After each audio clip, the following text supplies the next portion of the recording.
भाई और बहनों, साध संगति ही वो द्वार है जिस द्वार से परमपिता परमेश्वर सतगुरु रामपाल जी अपनी शत आत्माओं को, जो पूर्णतया सतलोक के लिए तैयार हो जाएंगी, ये वही द्वार है जिस द्वार से परमात्मा आत्माओं को सतलोक भेजेंगे।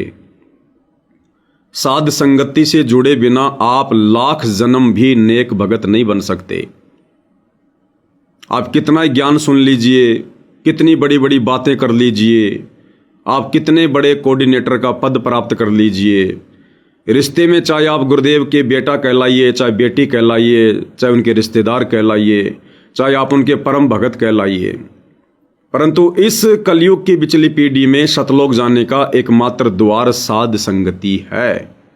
ये साध संगति सतलोक के लिए ट्रेनिंग सेंटर है।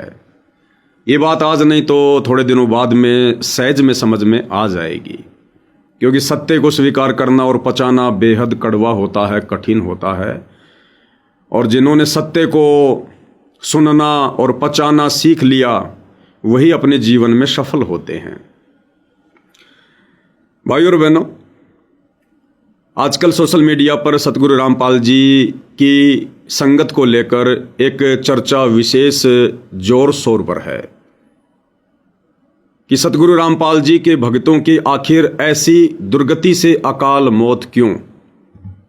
सतगुरु रामपाल जी तो गारंटी देते हैं, वचन देते हैं कि मेरे से लिखवा लो, यदि कोई मेरे से उपदेश लेकर मेरी मर्यादा में रहकर भक्ति करेगा, काल उसके निकट भी नहीं आ सकता। ये गारंटी देते हैं।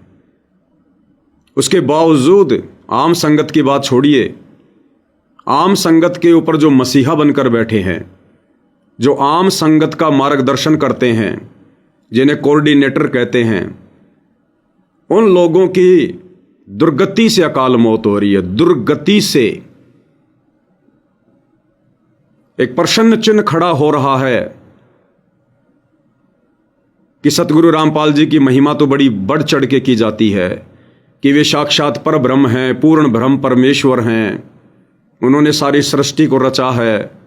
संत रामपाल जी कुछ भी कर सकते हैं, मुर्दे को जिंदा कर सकते हैं, कैंसर क्या कैंसर के बाप को ठीक कर सकते हैं।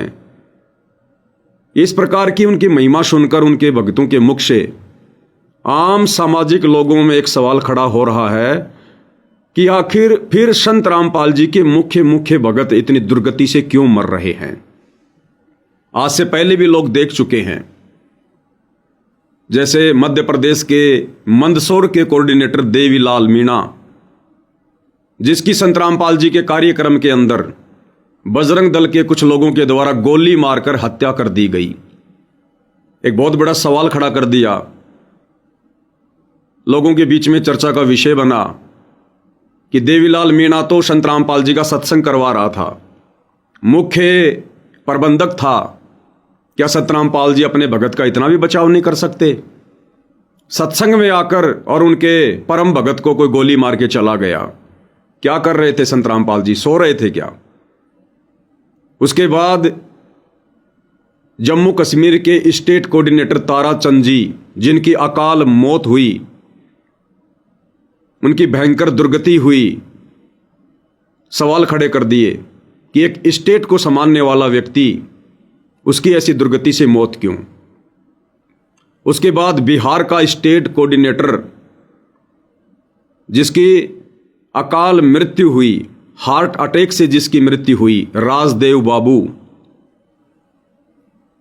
समाज तो छोड़ो, संगत में भी सवाल खड़े कर गया कि जब एक स्टेट कोऑर्डिनेटर की ऐसी दुर्गति से मौत हो रही है तो सतगुरु रामपाल जी के बाकी भक्तों की क्या हालत होगी।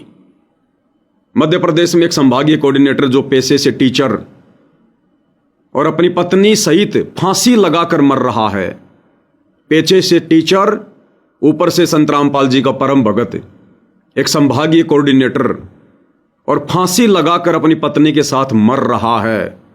बाद में पता चला वो कर्जे से परेशान था। तो सोचिए आम भक्तों के साथ क्या हो रहा होगा वर्तमान में।